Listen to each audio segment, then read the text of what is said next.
When did they arrive? Maggie appeared through the blizzard like a ghost, her footsteps and profile having been hidden by the sheets of snow and ice falling all around us. I didn't jump, and once I realized she was looking at the cigarette in my hand, I merely nodded and offered her one.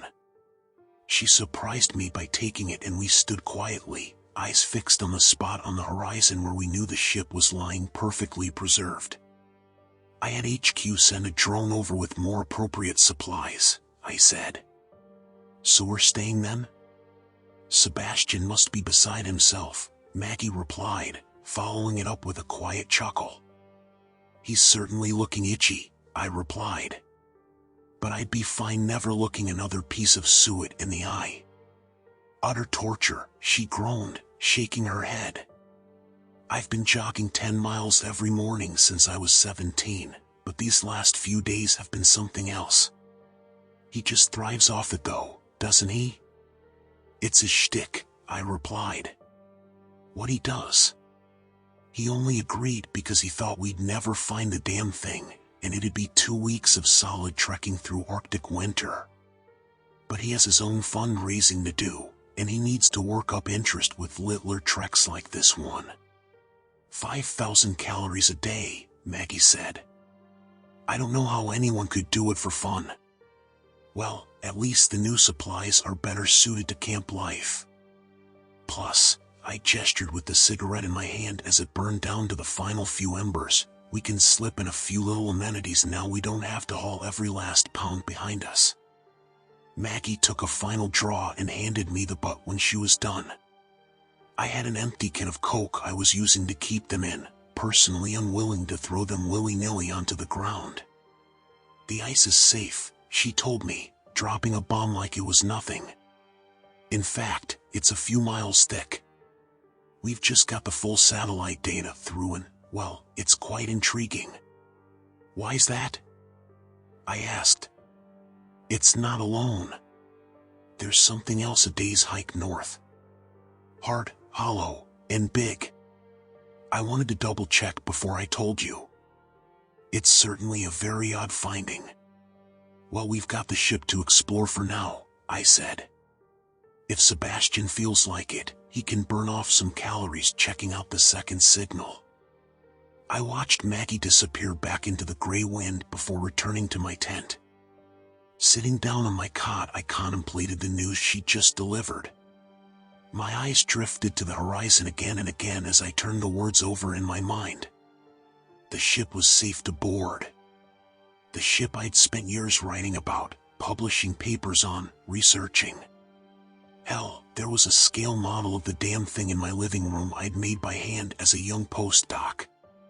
The Pinafore was lost with all hands during a barely discussed attempt at finding the Northwest Passage. Standing at 80 feet long, it was a caravel, and thus one of the first European ships capable of oceanic crossings. I'd spent years postulating that it was still frozen in the ice, just like the infamous ghost ship, the HMS Terror. A comparison I happily played up after the success of the fictional novel and TV show based on the Lost Franklin expedition. One wealthy benefactor later, and I was equipped with more money than my whole department had seen in years, along with the testy, but experienced, guide Sebastian. And somehow, against all odds, we found it after a brutal 7-day hike. Ever since I'd first spotted the mass from miles away, I'd been vibrating with barely contained excitement. Knowing it was out there just waiting, well, I had no hope of getting to sleep. I stood up from my cot and grabbed a torch but kept it off, letting my eyes adjust to the dark as I checked camp for any signs of life. Certain that I was alone, I began my walk. It wasn't a long way to go. We'd camped a few hundred meters away to keep clear in case the ship was at risk of cracking the ice, unlikely as that was. Still, it was dark and I got turned pretty bad after a few minutes. Even with my torch, I started to feel the first twinges of panic, but I kept at it until, after 20 minutes of nervous fumbling, I finally saw the mast once more. It was a barely glimpsed shape in the dark, a patch of white overhead that caught my torch and made me jump. Lowering the light brought the rest of the ship into view, and for a split second, I was dumbstruck with awe. The ship was close enough to nearly touch, and while I've seen bigger ships before and since, something about it made me feel breathtakingly small. It was as if the groaning of the ice beneath my feet belonged to the ship, and not the weather, like it was some great nautical beast crying out to me. This ship had left shore in 1543 and never returned. And yet the word Pinafore was still written along its side, engraved in gorgeous detail on a plinth as long as I am tall. And right there, just a few feet away, was a ladder that enabled entry. I tried the wood and could have cried when I found it held my weight. I got 2 rungs up before I fell back down and bloodied my lip on the hull. I didn't let it stop me. Even as the weather threatened to freeze me to the spot, I clumsily forced my way overboard and collapsed onto the deck, shouting my laughter into the blizzard. No one would be able to hear me anyway. The ship was like black volcanic rock encased in glittering ice. Here and there bits of rigging and wood jutted out, so cold I'd imagine it would tear the skin right off my hand if I touched it. I marveled at the sight of it all and made a slow and deliberate circle of the deck, letting out a tremendous laugh of joy when I saw the helm was still intact, wheel and all. I thought I would stop there, but as the minutes ticked on, it wasn't enough. And when my foot caught the trapdoor that led to below deck, I found my hand moving towards the latch before I'd had a single conscious thought. It wasn't easy to open, taking maybe an hour or 2. But all things considered, it wasn't as hard as it ought to have been. And when the door finally slammed open, landing on the deck with a terrible thunderclap, it revealed a set of steps descending into total darkness. At the sight of it, I felt a small catch form at the back of my throat. The rigging of the ship had been snapped, the beams and masts broken and gouged, the wood splintered. I was walking into a tomb. The Arctic is an alien place, the geography profoundly different from what we're used to. Great obelisks of glistening white rock rise meters into the air, walls of snow lie ready to collapse, and a landscape rendered in pure blank white appears to the human eye as faintly abstract, almost surreal. The ground is not solid rock, but floating ice, and below it lies one of the most hostile and unknown oceans in the world. An ocean that is forever ever cut off from sunlight. I took one last look around at the starlit deck and descended into the ship, the roaring wind fading to a whistle as I ducked below. The stairs led to a small hold with a single corridor that carried onto the fore of the ship, where I knew I'd find the captain's quarters. I intended to head right there and ignore the little things along the way, except what lay in wait for me in the hold was no little thing. I screamed when I first saw the head. It was a gaunt, eyeless, leathery thing twisted into a frozen grin of pain. A gnarled hand reached out towards me and I let out another shriek and fell backward, sending the torch spinning out where it finally settled on the monstrosity before me. The scream died as I realized slowly that the thing was not moving, and it was not a single thing. A dozen heads lay crammed together, arms and fingerless hands shoved out in awkward angles as if they were desperately groping for something that lay just out of reach. It was a pile of bodies, their limbs and torsos interwoven in a bone-breaking display of torture and mutilation. I let the moral terror drain away but lost all desire to stay for a moment longer. I grabbed the torch with quivering hands and turned back towards the way I came. That was when the hatch slammed shut, and I found another scream of terror rising in my throat. "Couldn't have called me?" Craig said as I sat shivering under a foil blanket. I was clutching a small cup of hot chocolate, which Craig supplemented with a shot of brandy when no one else was looking. I thanked him with an appreciative nod. "You know I would have given anything to be there with you," he added. "Then you're as stupid as he is," Maggie said, stepping down onto the ice as Sebastian started to follow her. "If I hadn't wanted another cigarette, I would never have realized you were missing. You'd have been trapped in there all night with that thing." Craig looked at Maggie and she nodded. "Holy shit," he said. "I've gotta go look." "Let him," I said just as Maggie went to stop him. She rolled her eyes but let him go and Craig rushed off, catching Sebastian just as he took the final step down from the ship. This could have gone so much worse, she said, expecting no reply. I imagined that would be the end of the matter, and I looked up eagerly when Sebastian sidled up to join the conversation. I owe you a bit of an apology there, David, he said, looking a little too pale around the edges. When I heard you screaming, I thought it had been the hatch slamming shut and you were just scared. But Jesus, that is, no one wants to be locked in the dark with that thing. What the hell is it? The crew? I suggested. Shame we didn't bring any biologists with us. Your toys can help with that, right? Sebastian said. You've got drones coming and going so often we could set up a department store. We can take samples in return, maybe set up a video feed, Maggie replied. As a meteorologist, I definitely feel a little out of my wheelhouse.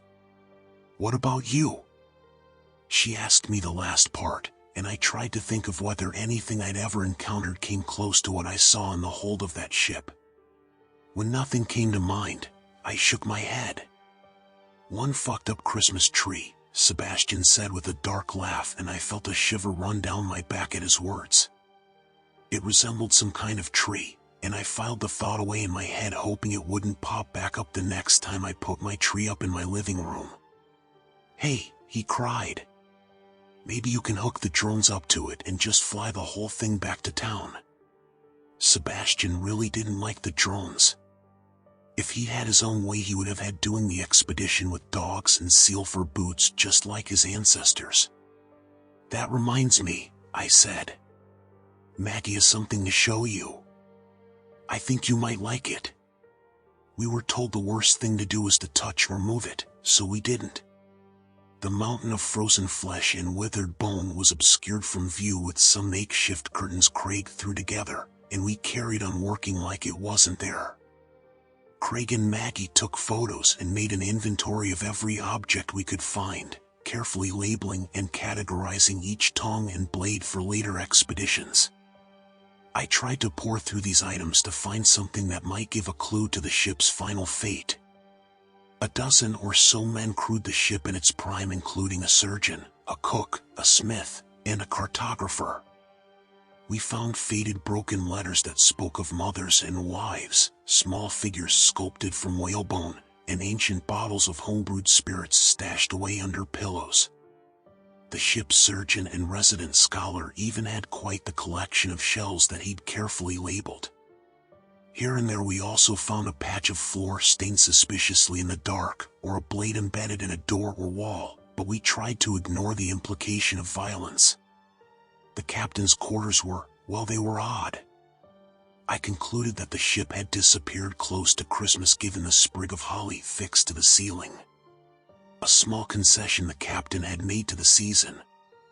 But the desk was smashed in two, rope and twine lay all around the floor, and drag marks were visible along the wood along with a few scattered fingernails. There was also a discharged musket under the desk, along with a solitary half-gnawed human finger that lay close by. In the doctor's quarters, I saw that the cabinets were bare of the usual oils and tinctures employed at the time, useless as they would have been, though his diary spoke of nothing spreading amongst the crew. There was a lifetime of work, and the details we captured guaranteed more funding than I could have ever imagined. We had our ghost ship, we had our thrilling and creepy details, and we had one great big inexplicable pile of corpses that would boggle some of the greatest researchers in the university. It was a little scary, but otherwise, it was good news. Sebastian had departed the day before and checked in regularly for the first 12 hours or so. After that, he went silent, which we put down to the poor weather or his general single-mindedness. At the 24-hour mark, Maggie became a little itchy, and when she pointed out the silence to Craig and me, we found ourselves sharing our concern. We decided to try calling him on the radio and waited silently for his reply. What came was a discordant series of clicks and heavy breathing. Sebastian? Maggie asked. Are you okay? But there was only the strange hiss of the radio broken by the occasional breath or scrape. Sebastian? She cried. Please respond. We tried for hours until, eventually, his radio stopped returning any signal.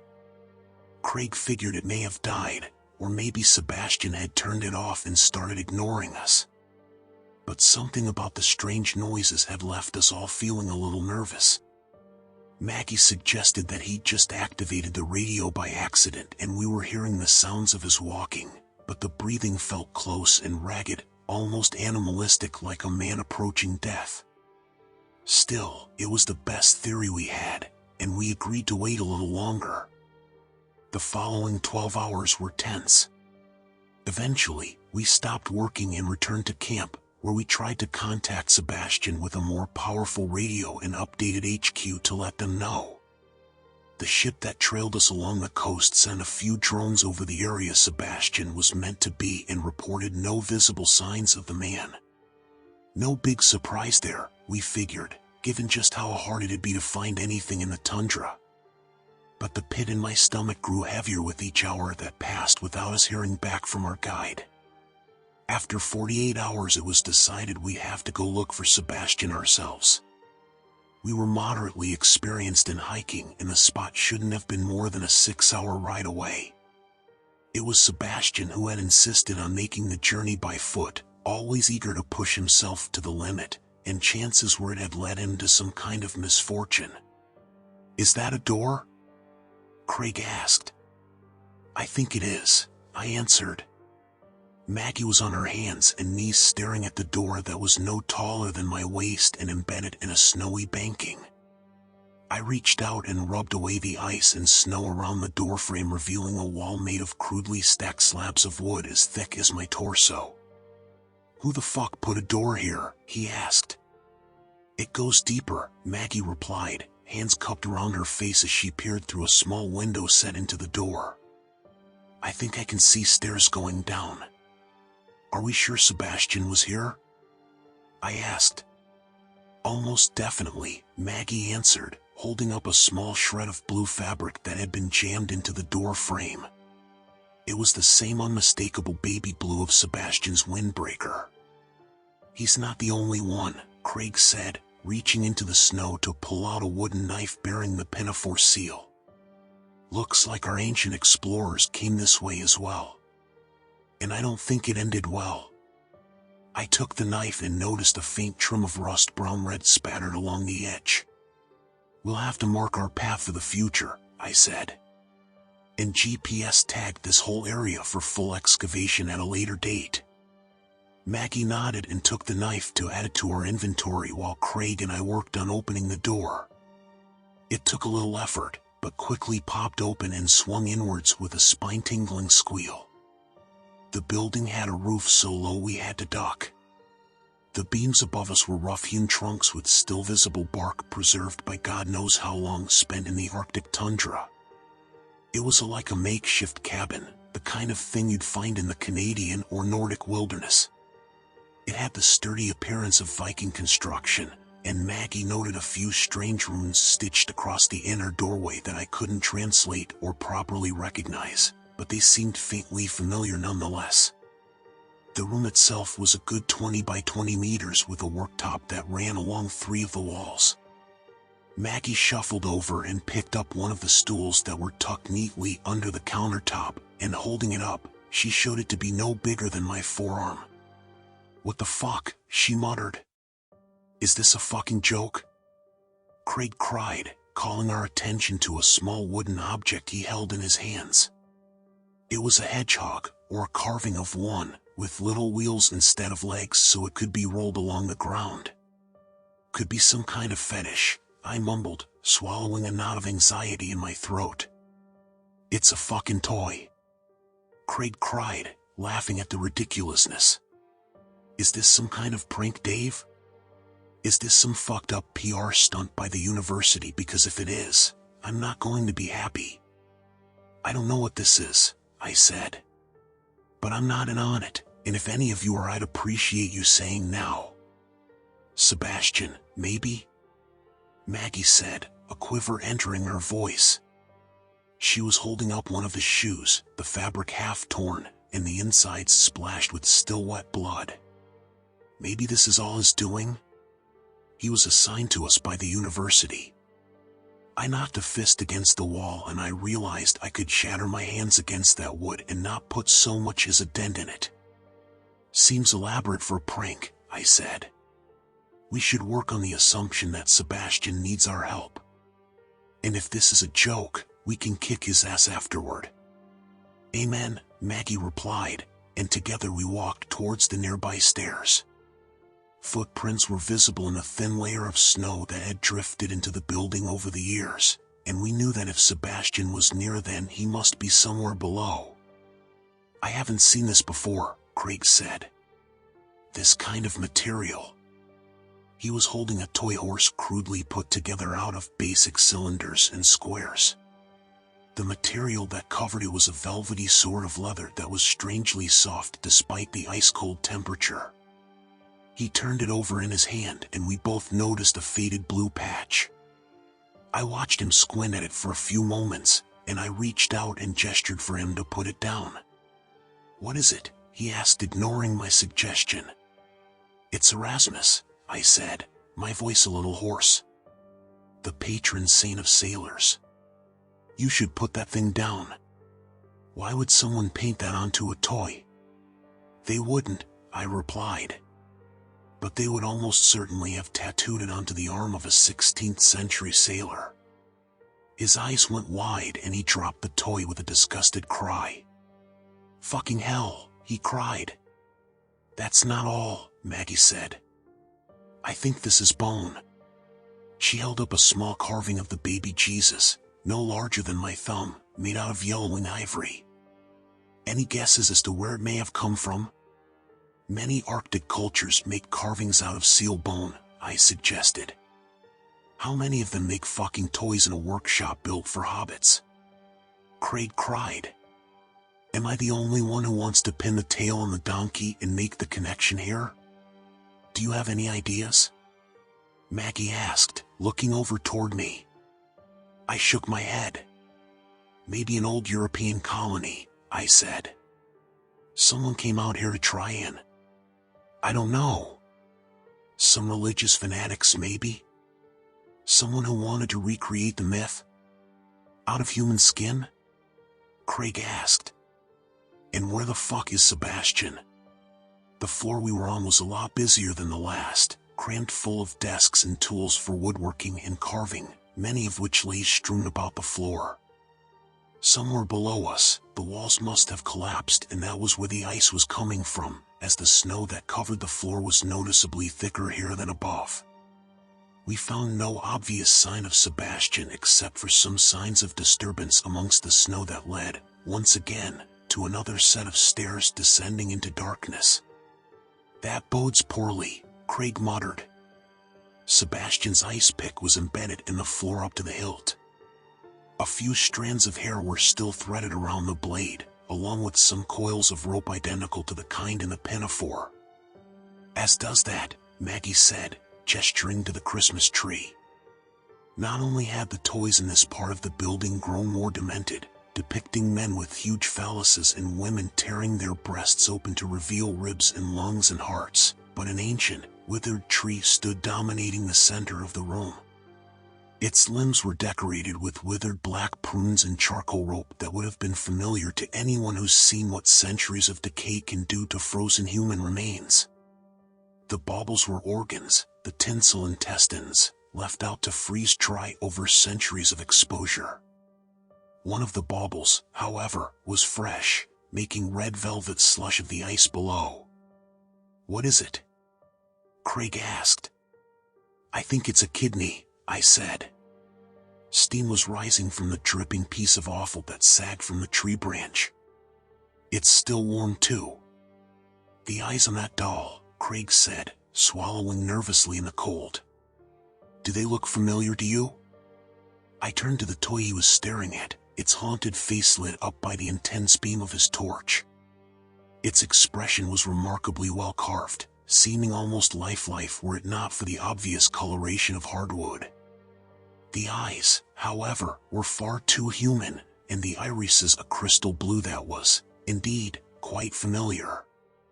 Unable to ignore his curiosity, Craig reached out and gently poked the glassy orbs.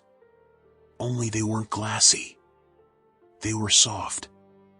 And Craig's finger came away with a faint trickle of viscous fluid that lingered on his skin. "They're still warm too," he gagged. "Oh God, there is. They have to be."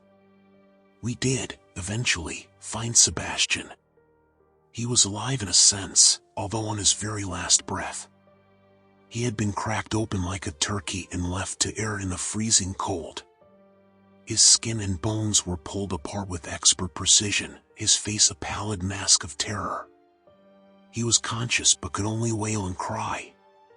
Blinded and terrified, he initially tore his hand away when Maggie reached out and took it. He was naked, seconds away from freezing to death. And Craig almost draped his coat over him instinctively but stopped at the realization it would be resting directly on top of his exposed chest cavity. He was alive for no more than a minute as we crouched there. He did not speak, no matter how often we asked our desperate and frightened questions. The only sense we got of what he was going through was the relief that passed over his face when he finally died, as if he had awoken at last from a terrible nightmare and was free of the terror. "I thought OL Nick was a saint," Craig said, wiping the snot and tears from his face after we'd all had a good cry. "If this is his workshop, it's a pretty fucked up place. Could be some lunatic who's settled up here," Maggie said. "Some serial killer with a demented Christmas fixation?" "Doesn't explain the sailors," I replied. "The knife by the door, the tree, the toys so clearly made out of their remains. How could that be a serial killer?" "So what are we saying exactly?" Craig asked. "Santa's elves went off the straight and narrow? Is that it? What the fuck does any of this even mean? Does it matter?" Maggie replied. "We need to get Sebastian back to base camp, and then we need to get out of here, ASAP." "Sebastian might not be an option," I said, looking over the still steaming remains of his corpse. "I don't know about you, but I don't want to spend another second longer in this place. And as awful as it might seem, we have to weigh up our responsibilities to the death against our responsibilities to the still living." "You mean us," Maggie said. "Yes." I nodded. "I mean us. We won't help him by hauling him up 4 floors and across 15 miles of open Arctic tundra. But we can at least make our lives a little easier by getting on with it and calling in help as soon as possible." "What are we going to tell them?" Craig asked. "We'll figure it out," I replied. We returned to camp a few hours later, taking a few of the less terrifying artifacts for testing. The ride back was a silent and eerie affair, and Craig mentioned more than once he was thankful it was still light. We managed, with some effort, to get back just as the sun was setting. Watching the approaching night cast a dreary gloom across the magnificent tundra, I found myself agreeing with him. All of us wanted to be somewhere safe, somewhere secure. And the thin tents of our camp offered little enough protection against the elements, let alone whatever else may lie beyond. But they were the best that we had. As if to emphasize this point, when I arrived I noticed them flapping in the wind and dreaded the night I'd spend in here. "How long till the secondary team arrives?" Maggie asked. "A few days," Craig replied. "We could ride out ourselves using the snowmobiles, but I don't fancy my chances without Sebastian. Not to mention..." He left his words hanging in the air. I knew what he wanted to say. "Not to mention whatever else may be out there." "It's going to be a long wait," Maggie said. "It is," I replied. We all spent the night in the same tent, listening to the storm pick up until it felt like we were an island alone in the endless dark. At one point we were woken up by the sound of something outside, and we waited carefully until it stopped. I don't remember when I fell asleep, but it must have been late. I couldn't have slept more than a few hours before Maggie was shaking me awake to the blinding light of morning. "David," she cried. "Craig's gone. He's gone. I can't find him anywhere." I threw myself out of my sleeping bag and crawled out of the tent. In one swift movement, I took in the destroyed equipment and torn open tents. Something had come sniffing through our camp, and it hadn't stopped looking until it found what it wanted. "Do you think it was a bear?" Maggie cried. "With the ice shelf melting, they're coming farther and farther inland every year, and there have been more than a few." She stopped when she saw me bend over and pick something up. I held it up for us both to see, a piece of rope made of rough-hewn twine, unlike anything we'd brought with us. It was an exact copy of the kind I'd found lying around the Pinafore in the workshop floor, except this one was stained with a bright red patch of blood. "Fuck," she whispered. "Where do you think he went?" The storm had cleared up and the morning air was so crisp we could see the mast of the Pinafore from camp. "You don't think?" "I do," I said. "Look, the snow is disturbed along the path. Maybe if he was lost or confused and got lost, he might have relied on the markers we left to find his way to the ship. You know what Craig would say right now, don't you?" Maggie asked. "He'd say that's bullshit." "Let's hope he'd be wrong," I replied. We were halfway there when we found the box. It had been gift-wrapped and left alone in the middle of our path, its top clear of snow. Small footprints, the size of a child's, led away from it back towards the Pinafore. "This is too weird," Maggie said. I bent down and noticed the name tag etched with meticulous cursive. "Wilkema Giovinius," it read. "Welcome, old friends," I said, doing my best to translate. "It's Old English." I pulled on the twine that bound the plain brown paper around the box, and the whole package unwrapped with elaborate ease. Each face of the box fell down one by one, and Maggie let out a terrible cry. "Oh God," she shrieked. "What the fuck?" It was Sebastian's head, his mouth stuffed with a blood-slogged straw while his hollow eyes glared at us with terrible pain. "Craig," Maggie cried, her hands cupped around her mouth as she yelled into the open door of the Pinafore's deck. "Craig." There were no more gifts lying in wait for us aboard the ship, and no sign of our friend on the deck.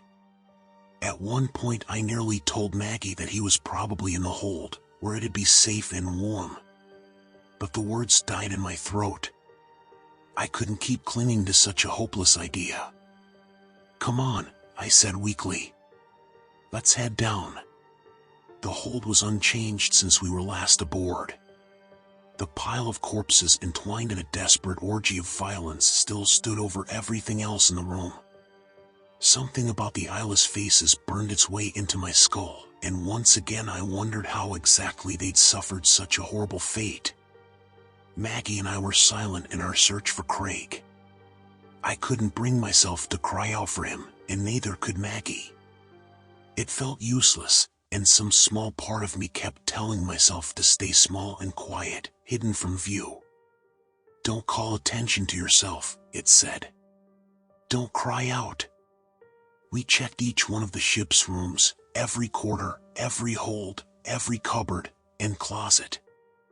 At last, we both converged on the captain's quarters, and our breath caught in our chests as we noticed the door wide open. Craig's clothes were in a pile, a few meters past the threshold. "Craig!" Maggie cried, rushing forward. I nearly joined her, but at the last second, some flicker of motion stopped me. Before I could warn her, Maggie's shoe was on the other side, reaching down. The door slammed shut, and by the time I reached the door, a distance that was barely 2 meters, she was screaming in unspeakable pain.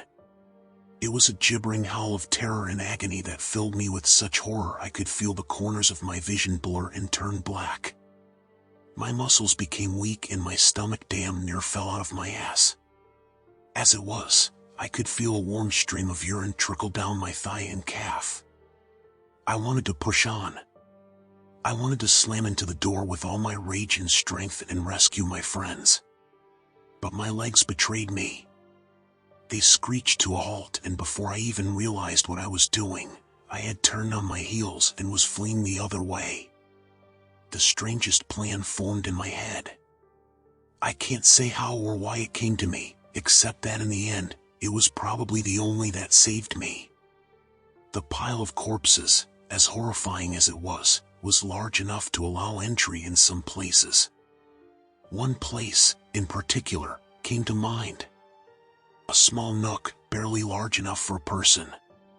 But I went for it, sprinting into the room and crawling on my stomach backward to slide underneath the mountain of rotten bodies.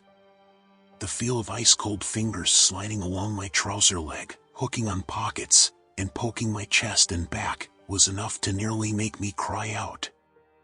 And when one of those fingers broke off and lay resting on the back of my neck, turning moist and clammy from the warmth, I had to fight to keep myself from vomiting. I managed to wrench a few arms free of their place and covered myself as best as I could. And then I lay there, suddenly aware of the terrible deafening silence of the ship. The weight of my decision to flee settled in during the long seconds, and I was forced to reflect on the piss that was still soaking into my underwear. I could have been there for hours, or maybe just minutes. In the scheme of things, it was but a moment, although it didn't feel like it.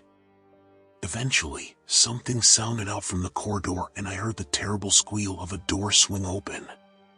Awful voices spoke in an ancient Germanic form of Old English, turning my stomach with the sound of phlegm and inhuman cadence. Whatever I saw move past was not a human, I can say that for sure. But neither was it in my field of view long enough for me to say what it was. I think there may have been two. I'm not sure. I may have blacked out because the next thing I remember was Maggie's face glaring at me with terror. She was gagged with straw, just like Sebastian had been, and her eyes had been brutally carved out. Except unlike Sebastian, she was sweating and shivering, occasionally letting out a small trembling cry of confused pain. I know it's impossible, but I swear she was looking at me. I swear she knew I was there. She started to thrash and it amused her captors. One of them approached her seizing body and, still laughing, bent down to stick a small red bow to her forehead. It muttered something to its friend and together they hauled her towards the ladder. I couldn't see what happened next, but I never saw her again. There was no sign of her on the ship, or anywhere else. There was some rope lying on the deck, and I imagined she was bound and hauled up to be taken back to the workshop. I was in there for 2 days and eventually, hypothermia got the better of me. By the time the second expedition arrived and pulled me out, screaming in terror when I'd first cried out at the sound of their voices, the bodies around me had started to freeze to my skin. It tore away like duct tape, leaving long stretches of black necrotic flesh lying beneath. 2 fingers on my left hand were gone, and 2 on my right. I still have respiratory problems and my remaining fingers have lost all but the most basic coordination. Which, at the very least, has put an end to my smoking habit. My story wasn't exactly met with the warmest reception. The official story is that Sebastian became lost hiking to the second signal, which was determined to be nothing more than a fluke according to later scans, and without a guide, the rest of us succumbed to hypothermia and suffered severe delusions. Blood-soaked snow along the base of the Pinafore raised some suspicion, all of which was aimed at me.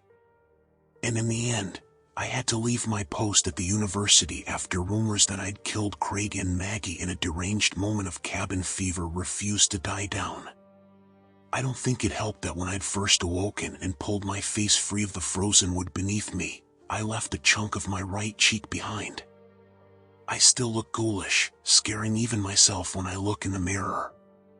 I don't celebrate Christmas anymore, that's for sure. Not that it matters to some people. As we approach yet another jolly season, I'm forced to revisit this terrible adventure again and again.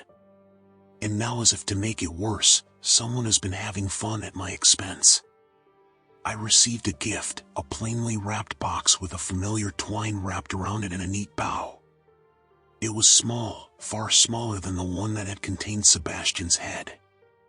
And it opened to reveal one of my missing fingers, quite likely left behind when they tore me out of my frozen tomb. I thought it would stay there, a little piece of me locked forever in that nightmare hole, frozen stiff to the side of some medieval sailor. There was even a little tag. Yelwin's Trades, Gwine. The words sent shivers down my spine. You left this, old friend, it read.